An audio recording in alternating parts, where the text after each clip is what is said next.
आणि अभिनेता सलमान खानच्या मुंबईतल्या घराबाहेर झालेल्या गोळीबार प्रकरणी एक मोठी अपडेट मिळतेय। गोळीबाराच्या वेळेला वापरण्यात आलेला दुचाकीचा फोटो समोर आलाय। एबीपी माझावरती तुम्ही या बाईकचा एक्सक्लुझिव्ह फोटो पाहू शकताय। सलमान खानच्या घराबाहेर गोळीबार करण्यासाठी आरोपींनी ही जुनी बाईक पनवेलमधनं खरेदी केलेली होती। हिरो होंडा पॅशन प्रो या बाईकचं 2011 सालचं हे मॉडेल आहे, जे आरोपींकडनं खरेदी करण्यात आलं।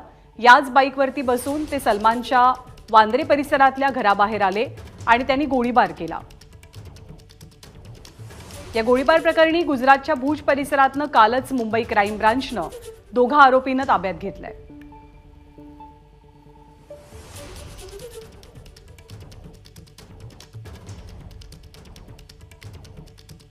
सूरज सावंत आपल्याला अधिक माहिती देतील। सूरज, ही बाईकही पोलिसांनी हस्तगत केल्याचं कळतंय।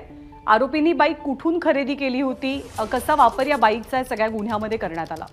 नक्कीच आपण पाहिलं तर जे दोन्ही आरोपी आहेत यांनी 28 एप्रिलला 24,000 रुपयांना रोकड देऊन ही बाईक घेतलेली होती, दुचाकी ही विकत घेतली होती। याच्या संदर्भात जे वापरण्यात आलेले कागदपत्र देखील त्यांनी ओरिजिनल असल्याचं देखील समोर आलेलं आहे आणि याच बाईकच्या मदतीने त्यांनी मुंबई सेंट्रलहून वांद्रे येथे हा गोळीबार केल्याचं आता समोर आलेलं आहे। पोलिसांना ही बाईक देखील जप्त केलेली आहे।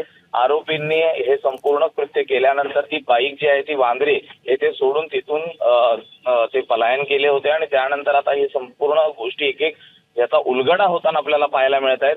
आतापर्यंत बाईक ही प्रायमा फेसिकलचा जो पुरावा आहे तो देखील सापडलेला आहे, मात्र महत्वाचं म्हणजे जी गुन्ह्यामध्ये वापरलेले जे शस्त्र आहे याचा पोलीस आता शोध घेताना पाहायला मिळत आहेत। त्याचबरोबर काल पोलिसांनी या दोनही आरोपींकडनं एक मोबाईल जप्त केलेला आहे। त्यातला जो दुसरा आरोपीचा जो महत्वाचा मोबाईल होता ज्यातनं ते तिसऱ्या व्यक्तीच्या संपर्कात होते, तो मोबाईल त्यांनी तोडलेला आहे, मात्र त्याची जी इत्थंभूत माहिती आहे ती देखील गोळा केली जात आहे। त्यामुळे सध्या तरी ही बाईक ही खूप महत्वाचा पुरावा म्हणून आता पोलिसांनी जप्त केल्याचं पाहायला मिळत आहे। धन्यवाद सूरज या माहितीबद्दल। एबीपी माझा, उघडा डोळे बघा नीट।